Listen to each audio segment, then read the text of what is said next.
Thank you, Robin, for reminding me. Let me read, in the spirit of what Rabbi Briskin's... Scott, you said you're on the Democrat team and I'm on the Republican team. Folks, that is Exhibit A of the problem. It represents everything that I'm fighting against in Washington. I cannot stand to hear that language, Scott. That is what is broken about our country. That is what's broken about our country. You say that you're talking about Agent Orange. I mentioned hypocrisy. Scott, do you know who produces Agent Orange? Who produced Agent Orange? DuPont, where all of your wealth came from, right? You're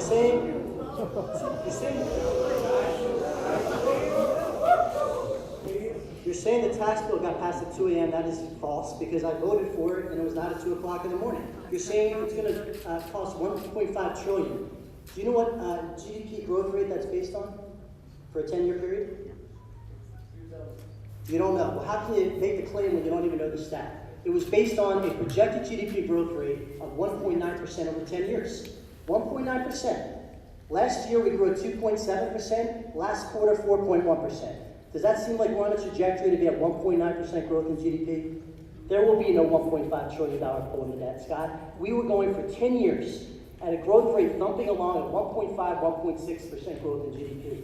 That is what's the biggest threat to Social Security. That is what the biggest threat to Medicare is an economy growing at 1.5% a year. We're blowing the doors off of that. That's the only way to save these programs. Thank you, Mr. Fitzpatrick.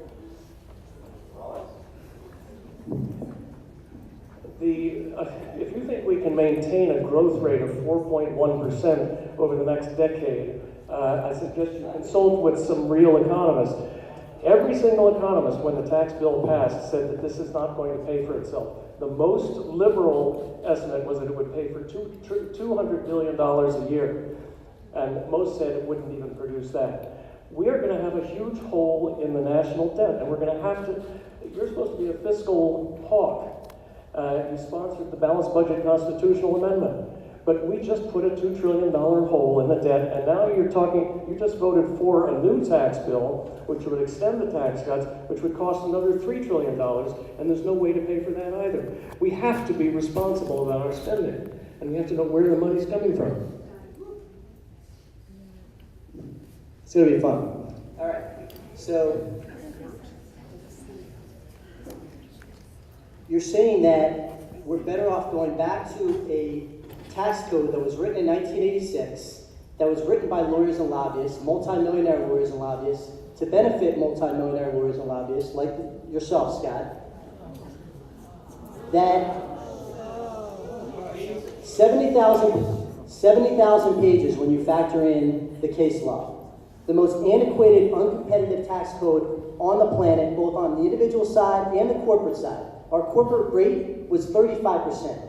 The highest in the free world by a mile. Our neighbors to the north, Canada, 18%. Ireland, 12.5%. Russia, 20%. We had a 35% corporate tax rate, directly leading to an $800 billion trade deficit every year. And wouldn't you know now the numbers, that we're growing at a faster clip than we had in years, and the unemployment rate, 3.7%, the lowest since 1969. That's not an accident, folks. Mr. Fitzpatrick, this next question will be for you. You're talking about taxes. Is this on? Yes, it is. Great. There is talk of an additional tax cut. Do you support further lowering either individual or corporate taxes, or was last year's Tax Cut and Jobs Act enough?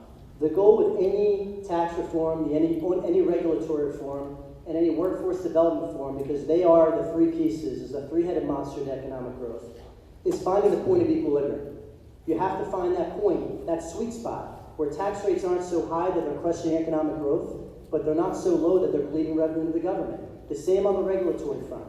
Regulations that aren't so onerous that they're crushing job growth, but aren't so deficient that they're putting workforce safety and environmental standards at risk. It's a matter of finding that point of equilibrium, and that's a matter of trial and error to get to that point, because a high tide raises all boats. If we can continue the economic expansion, that benefits everybody. It benefits public education. It benefits environmental preservation. It benefits our social safety net. We can't do that growing at 1.5 a year. Mr. Wallace? Sure. Just for the record, I'm not in favor of going back to the 1986 tax law. I do think we can do a lot better than we have done. We do not need to be giving tax cuts to corporations that don't know what to do with the money, and to wealthy individuals, the wealthiest 1%. The corporations who got these tax cuts spent $1 trillion of them doing what? Building new factories, creating jobs? No, they bought back their own stock, $1 trillion worth. Who owns that stock? Wealthy investors from all over the world. 40% of the investors who own American shares of stock are not from this country. They're Saudi sheiks and Russian oligarchs. I can think of better things to do with $400 billion. Rebuttal? Sure. Why not? So Scott, you're saying the new tax code benefits the wealthiest 1%. Would that be you? Okay, so I'll tell you what, folks, there's one way to prove this, to answer this question. We don't need to hypothesize. We don't need to guess. I've asked this before, Scott, I'm going to ask you again. I will put my tax returns on the table. I'm not the 1%, folks. I live in a one-bedroom condo in Middletown Township. Scott, you give us your tax returns. We'll give them to whatever media outlet wants. They can actually calculate the numbers. They can apply our numbers to the old code, our numbers to the new code, and we can see who is benefiting from the old code. Because I'm telling you folks, it's the 1% that were benefiting from the old code, the ones that can hire the sophisticated tax attorneys to navigate that monstrosity, and I guarantee you, he's paying a lower effective tax rate than people that I represent in Middletown, people that I grew up with. Mr. Wallace? This is pure political gamesmanship. Look, this man voted 18 times against requiring President Trump to disclose his tax returns. Now he's saying we have to hold... Please, to the audience, please. Do not applaud. Now he wants to hold members of Congress to a higher standard than the President of the United States. He just is very proud to have introduced a bill requiring that the presidential candidates release their tax returns. Guess what he forgot to include in that bill? President Trump. It applies only after the date of enactment. So when we start being sincere about transparency and accountability in this country, let's start at the top. Then we'll get down here and stop playing the games. Okay, Mr. Wallace, this question will be for you. No. You'll get your chance. I have a feeling you'll get your chance later. Mr. Wallace, this next question is for you, because I do want to ask both candidates about how the campaign is going. Voters consistently report that they detest the kind of mudslinging that has become a staple of campaigning in the United States today, and yet each side engages in it. What are your thoughts on how the campaign for the 1st District has been fought? Someone yelled at Harry Truman once, "Give him hell, Harry." Truman said, "I don't give him hell. I just tell the truth, and they think it's hell." I am committed to not throwing any personal mud. I don't attack his personal life. I don't attack his personal past. I don't question whether he came here from California and is a carpetbagger. What we want to talk about... Audience, please. I don't question... Please keep it down. What I think we need to talk about are the issues Sir, please try to control yourself.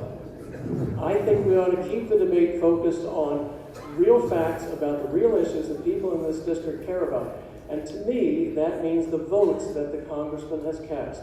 That's what I talk about in all of my messaging, all of my advertising. I talk about the actual positions that have been taken in Congress and how I would have different position on a lot of important issues like clean air and clean water, health care for everybody at a lower cost, getting money out of politics. Stop taking $1 million in corporate PAC money. Vote for the people. Deal only with the people. Put the corporate money aside, the corporate interest aside. Let's focus on what you all want to talk about. Mr. Fitzpatrick, 90 seconds. Scott, I don't even know where to begin. I really don't. Carpetbag. Let's start with that. Scott, the only time I've been away from this community is when I was serving my country to protect you, Scott, to protect your family, and to keep you safe.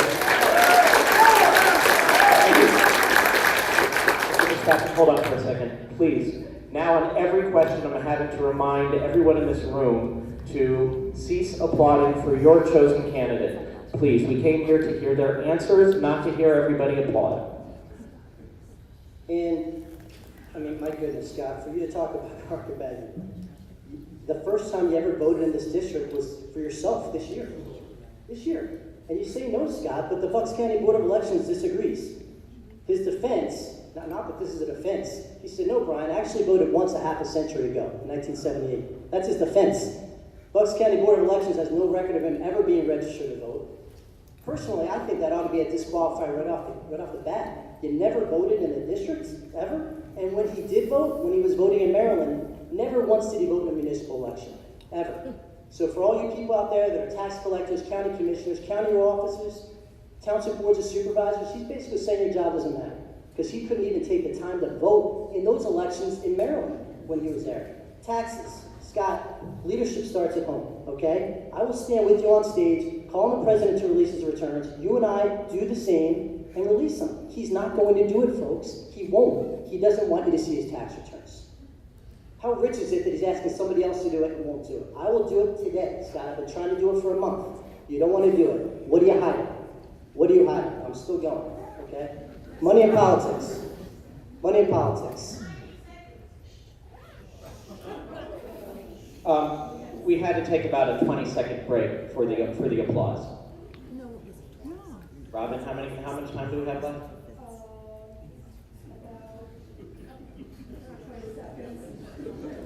The guy, Scott doesn't like money in politics unless it's Scott Wallace's money. He carves out a big exception for that. He's put $10 million of inherited corporate wealth into the race, and he's saying he hates money in politics.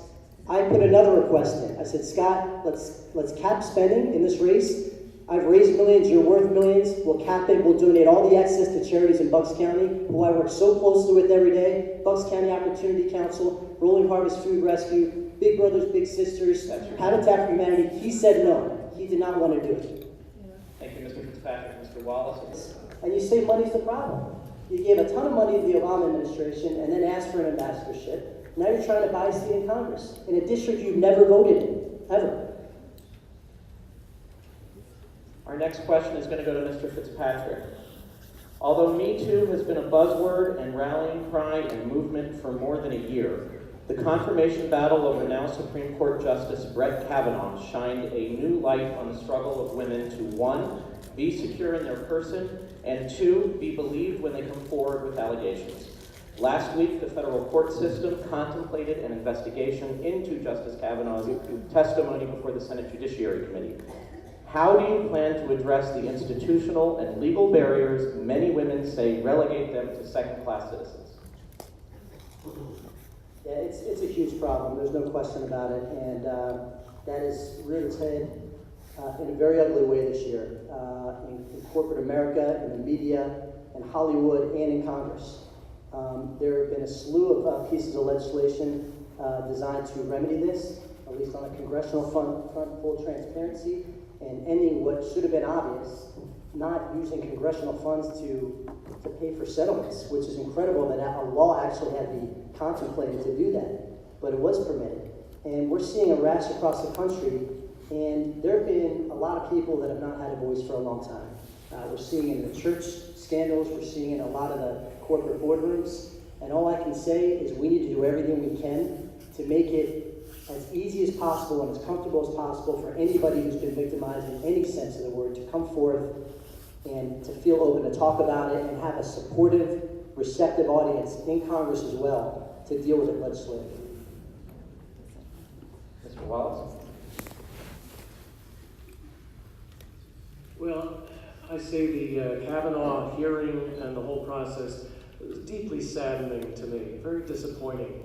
The women came forward and they were not treated seriously. They did not conduct a full FBI investigation into all of the accusers and all of the possible corroborators.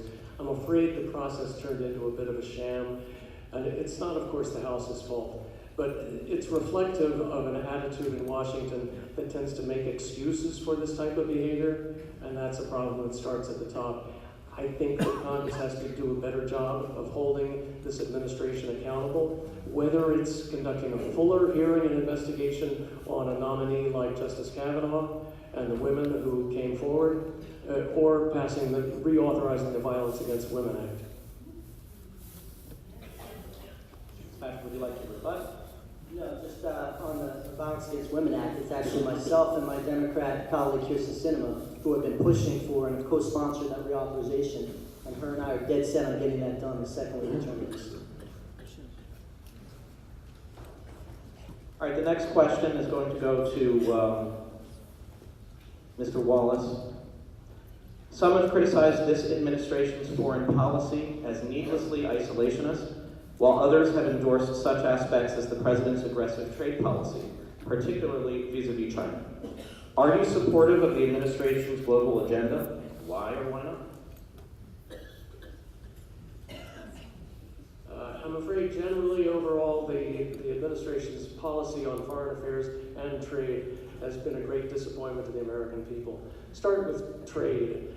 Launching this trade war has raised the cost of almost everything that we buy and make in America. And it has invited retaliation from other countries that has hurt people in this district. There's 8,000 soybean farmers in Bucks County. They have been hurt by China's retaliatory tariffs against our goods. When you go and buy a washing machine or a flat screen TV or a can of soda, the cost of everything has gone up because of the trade war that we unnecessarily started. And as for our foreign relations, we have unfortunately turned our back on our allies, our strongest allies in the EU, and we have started to embrace some of the worst global players, dictators in Korea, in the Philippines, and to say nothing of Russia. So I think I would like to reestablish our strong alliances that have persisted for the last 70 years, keep NATO strong, keep our friends close, and try to get realistic about what Russia is doing both to our elections and through proxies in the Middle East, through Syria and the Ukraine, the Crimea. We have to start being a little bit tougher on our enemies and a little bit closer to our friends.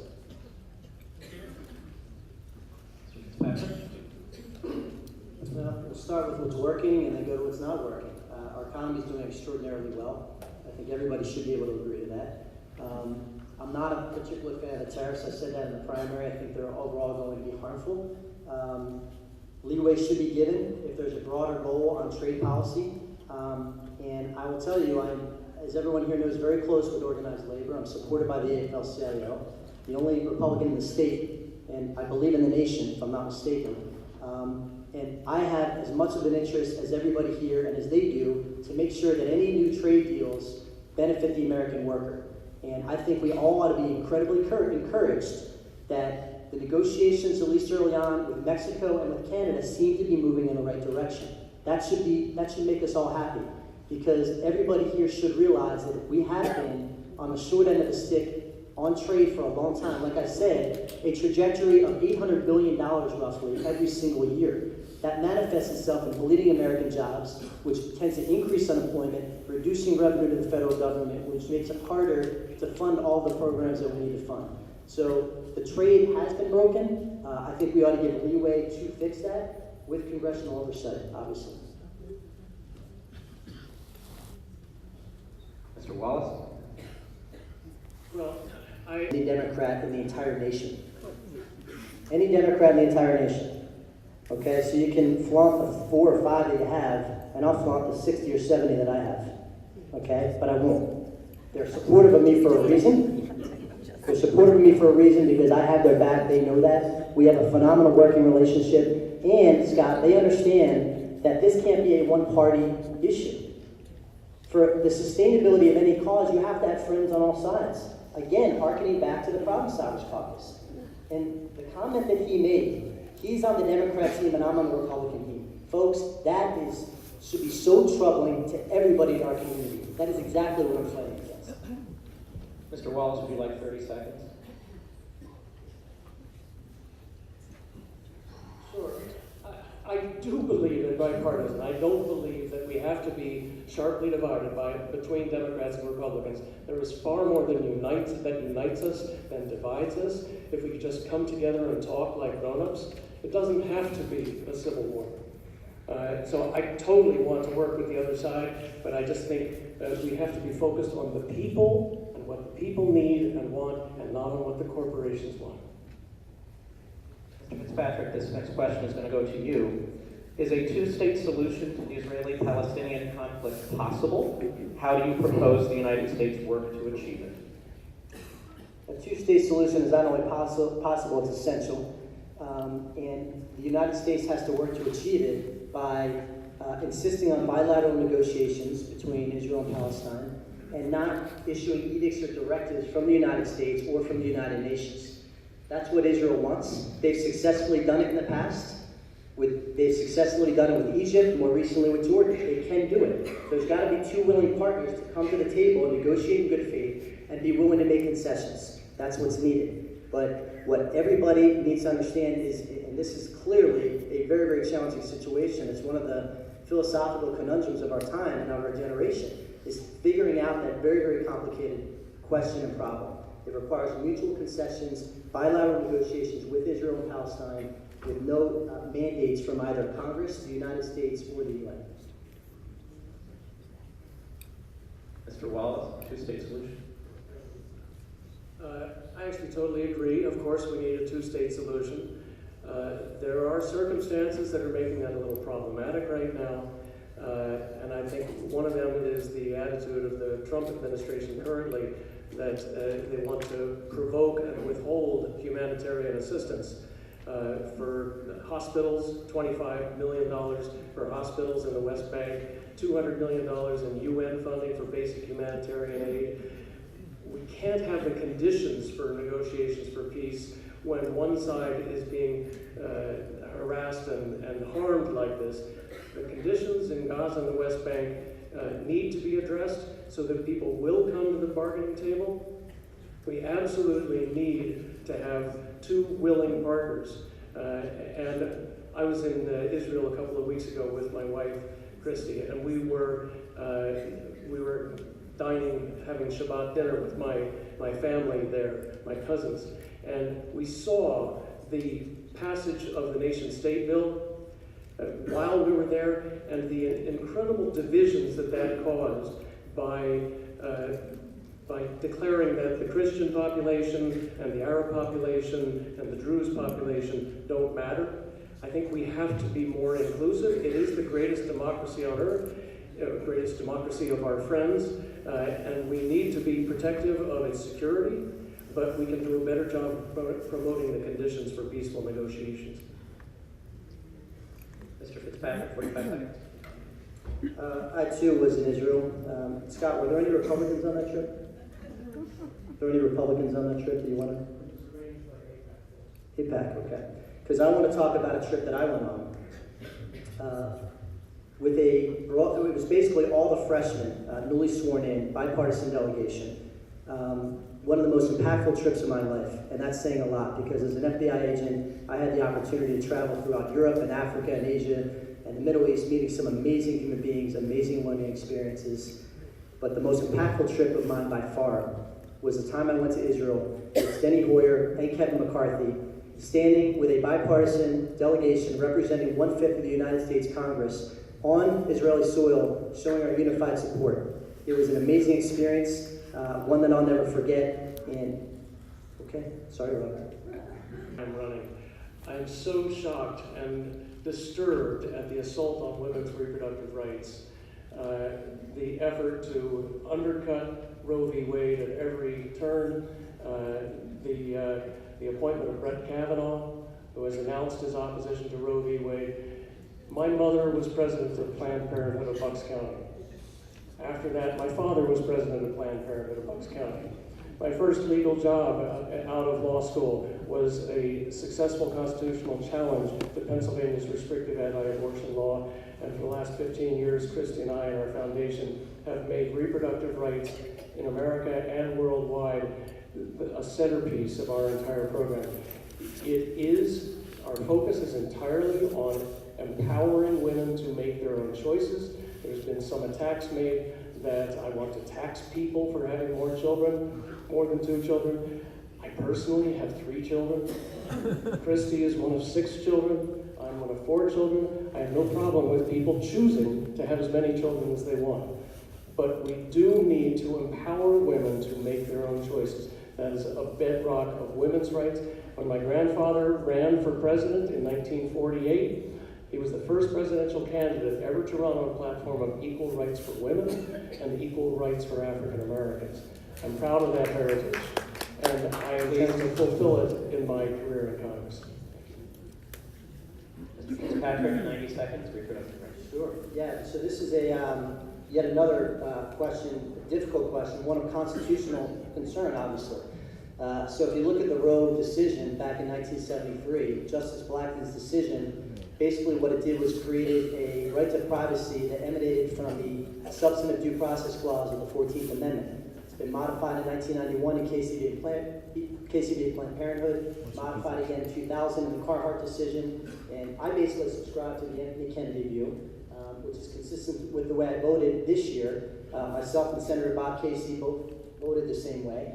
And when you represent a split community, you got to do your very best to represent what is as close to a compromise position as you can possibly get.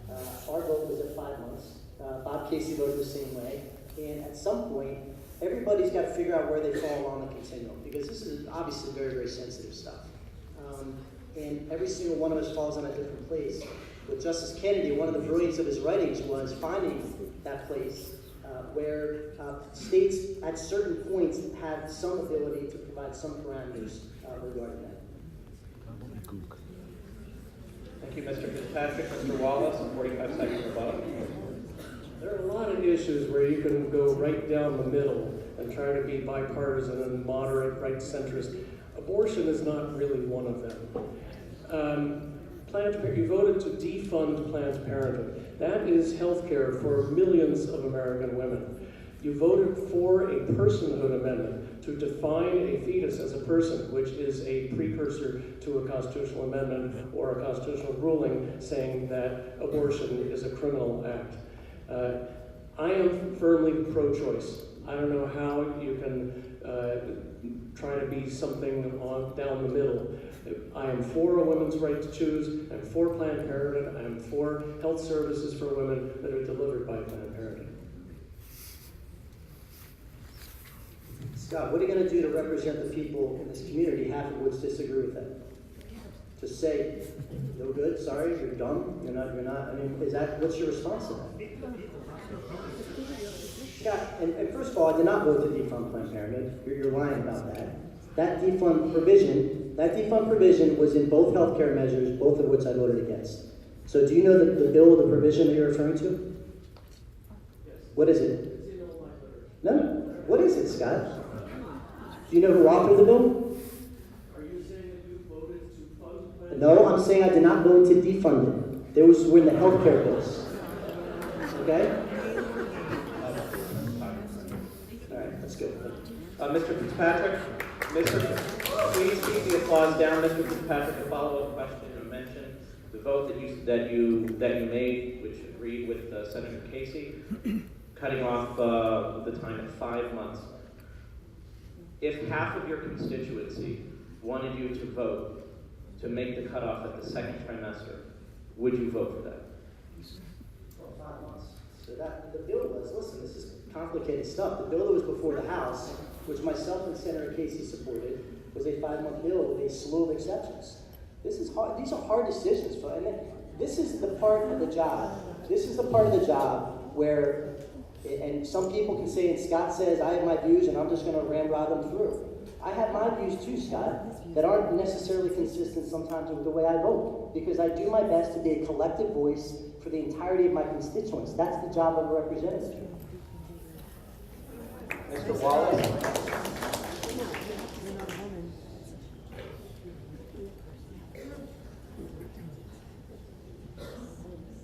Ultimately, it's up to a woman and her doctor.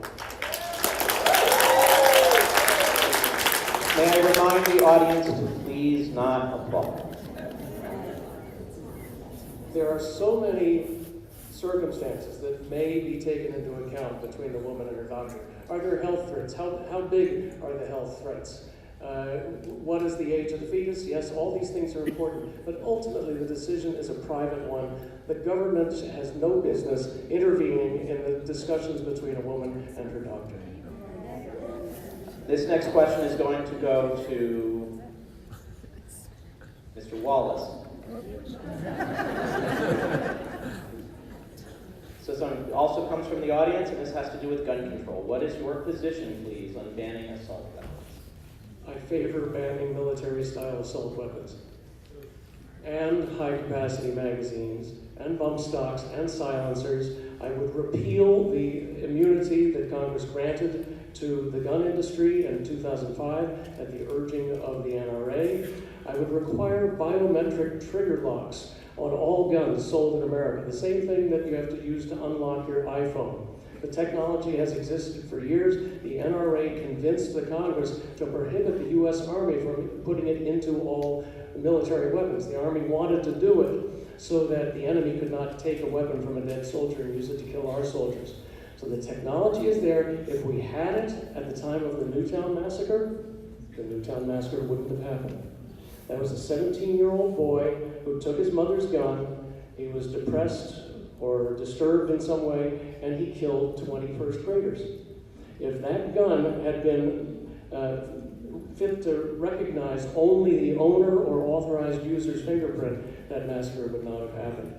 And if, at the time of the Las Vegas shooting, from the hotel down into the crowd of concert goers, at the very moment that that shooting was happening, the U.S. House of Representatives was considering a bill to legalize silencers.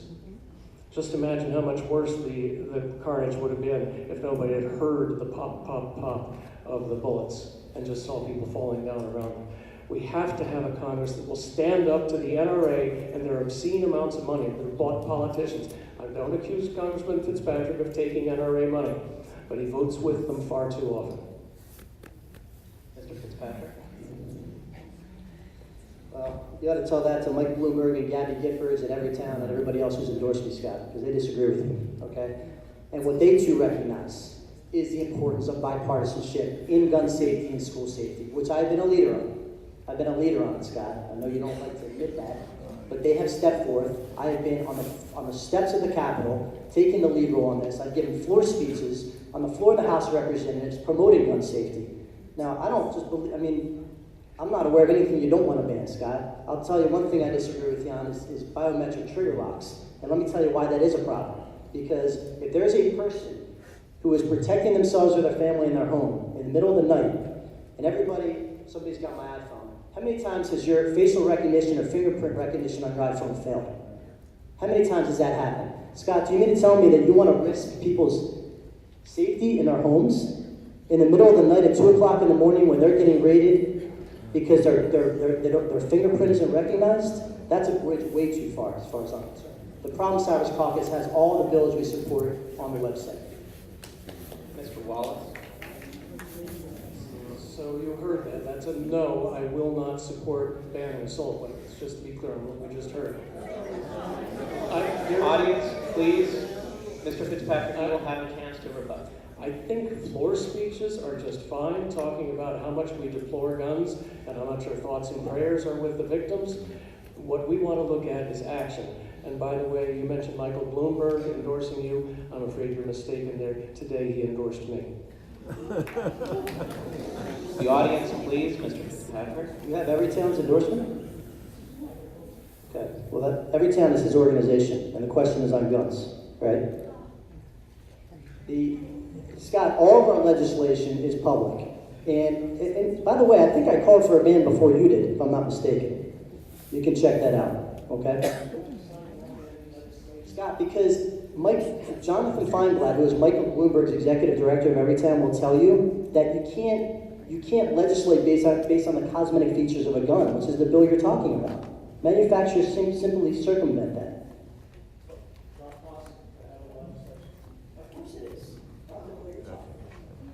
Mr. Fitzpatrick, the next question is going to go to you, and it's going to deal with health care. What do you propose to deal with the enormous cost and access issues of healthcare in the United States? Not single payer, that's for sure. What we need is a system that is becoming of the values of the United States of America. That is universal coverage, that is in a free market-based system that encourages entrepreneurship and innovation and doesn't take us down the road of a healthcare system that kicks everybody off of Medicare, kicks everybody off of their private health insurance through their employer, and would cost $32 trillion over 10 years, which would result in a doubling of the individual rate and a doubling of the corporate rate, and lower stifling innovation and waiting months to get a doctor's appointment. That's not what works. What also doesn't work is the Wild West, which we've seen in the past. So there are individual steps that can be taken on healthcare. Just to give everybody a sense for what the landscape is right now, there's roughly currently about 150 million people that get their health insurance from their employer. There's about roughly 70 million or so on Medicaid, about 50 million on Medicare. There's about 30 million still after 10 years after the passage of the ACA that are uninsured, and 18 million or so on what we call the individual exchanger market. If we take steps, number one, medical liability reform. There's not a physician in this community, in this country, that will not tell you that the exorbitant amount of insurance premiums they have to pay, particularly in a state like Pennsylvania, that has no limit on non-economic damages, no caps, wreaks havoc to the insurance industry. The insurance premiums, which they pass on to consumers. The individual mandate. The individual mandate that existed was broken. 80% of the people that paid that fine earn less than $50,000 a year. It was essentially a poverty tax. We need a functional system that works, okay? Second, you do support single payer. You don't. I support a public option too. This is a reconstitution of what you've been saying all during the primary, that you support Medicare for all. That is a single payer system that would be a disaster. And good luck finding a physician or a hospital administrator that would be able to stay in business under such a system. And I did not vote to defund or get rid of pre-existing conditions, Scott. That is completely false. Completely false. I voted against both of those healthcare innovations. So again, I ask you, what bill did I vote against or for that would in any way affect pre-existing conditions? Doesn't exist, folks. He's purely fabricating. Because that's very important. That was your time, Mr. Wallace.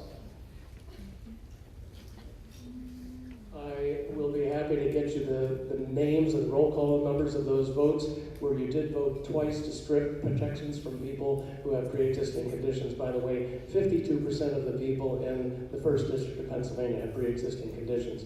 My wife and I were denied coverage because our son, our 10-year-old son, had asthma. We cannot throw these people under the bus and make them pay 2 or 3 times as much as the rest of us. We have to pool it together. We have to restore the individual mandate so that we are all in the same market together. And that will bring down costs for everybody. And you have to allow negotiation for drug prices. Medicare is 29% of all of the drugs purchased in America, and yet Congress has passed a prohibition on negotiating for lower drug prices. That would go a huge way toward improving health care and lower costs. That's your time, Mr. Wallace. Mr. Wallace, this next question is for you. Also on health care, one of the largest underfunded components of American health care deals with mental health. What do you propose to do to make sure that those in need of mental health care get it and that it's covered by insurance companies? Well, I will fight for adequate funding in Congress for mental health care. This Congress has cut funding for SAMHSA, the Substance Abuse and Mental Health Services Administration. And I think we can do enormous good for reducing costs and improving outcomes throughout society if we focus on the criminal justice system. 70% of the people in local jails today, all over the country, have mental health issues. And yet jails are not equipped to provide any services. And these people cycle through the system again and again. I think as with drug dependence and issues of PTSD and homelessness, we have to have our court system adjusted to focus on the problems that bring them into the justice system and not just the offense they committed that day. The small amount of drugs they sold, the TV they stole. If we can focus on mental health issues unaddressed and substance dependence issues, we can greatly reduce the cost and the ineffectiveness of our criminal justice system. America has 5% of the world's prisoners, but 25%, 5% of the world's population and 25% of the world's prisoners. We are making some wrong choices about our priorities. Pennsylvania now spends more on incarceration than they do on higher education. So I would get smarter about how we treat these underlying issues of mental illness and drug dependency. Mr. Fitzpatrick, mental health. And mental health, as I've said, at every corner over the past year and a half is probably the most under-recognized, underdiagnosed, and undertreated problem we have in this country. Of all the crises we're dealing with, mental health issues are the genesis, the linchpin that lead into so many other issues, substance use disorder. We have 5% of the world's population. We consume 70% of the world's opioids. What's wrong with that picture? Mental health leads to a whole host of areas. It's been stigmatized for far too long. And I can tell you, when I was an FBI agent, when we had a physical injury, nobody ever questioned what the result was. You get the operation that you need, you go to physical therapy. If you suffer an emotional, psychological, traumatic experience and you went to a therapist, it wasn't always the same reaction. So we have to deal with the stigma that goes with mental health. And I think a big part of that is getting into the schools early. There is a big focus on physical health in this country, and there's nothing wrong with that. We should focus on physical health. We also need to focus on psychological and emotional health as well, and teach that, add that to the curriculum in schools, so that kids understand that when you go through a traumatic experience, it's okay to seek help. It's okay to see a therapist. There's nothing wrong with you if you do that. Mr. Wallace, would you like to provide? Just to say, the biggest cause of trauma and mental health issues that concerns me right now is the trauma of gun violence. I think our kids in schools today are facing fears and risks that we never dreamed of when we were young. The idea that a shooter with an AK-47 could come in and slaughter them. I worry about the long-term effect that this is having on our youth. I hear about it all the time when I visit with families. So if I could do one thing to help our kids growing up, that their mental health, their concerns, their worries, their anxieties, it would be to address the trauma, the excess of gun violence. Mr. Fitzpatrick? This next question will go to you, Mr. Fitzpatrick. And this is the next to last question. For many families, while higher education has long been regarded as a need, increasing costs have turned it into a luxury. What do you think about the problem? Higher education? Yes, We have an issue with education across the board, with higher education specifically. There's a couple of pieces to that. So workforce training and development has been a big focus of mine in dealing with the skills gap. We currently have about 6.5 million unfilled jobs in this country, which is it's a good problem to have. It's a result of economic growth. The two biggest reasons, number one is inability to pass a drug test. Number two is a skills gap. So one of the things I think we need to do is get into the high school guidance offices early, many of which their metric of success is placement in four-year colleges and universities. I believe that these guidance offices and these career development offices ought to offer kids a separate track, just educate them on this other path. I was down at the sheet metal workers facility in Philadelphia. These kids are coming out of school in a Bipartisanship. Mr. Fitzpatrick, what is one thing you agree with your opponent on? This comes to us all the way from Miami. That's my hometown. What do I agree with Scott? Oh my God. Do I get time to think about that? What do I agree with Scott on?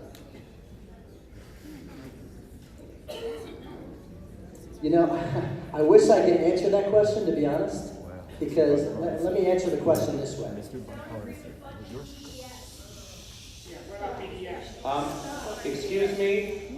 Excuse me, audience, please.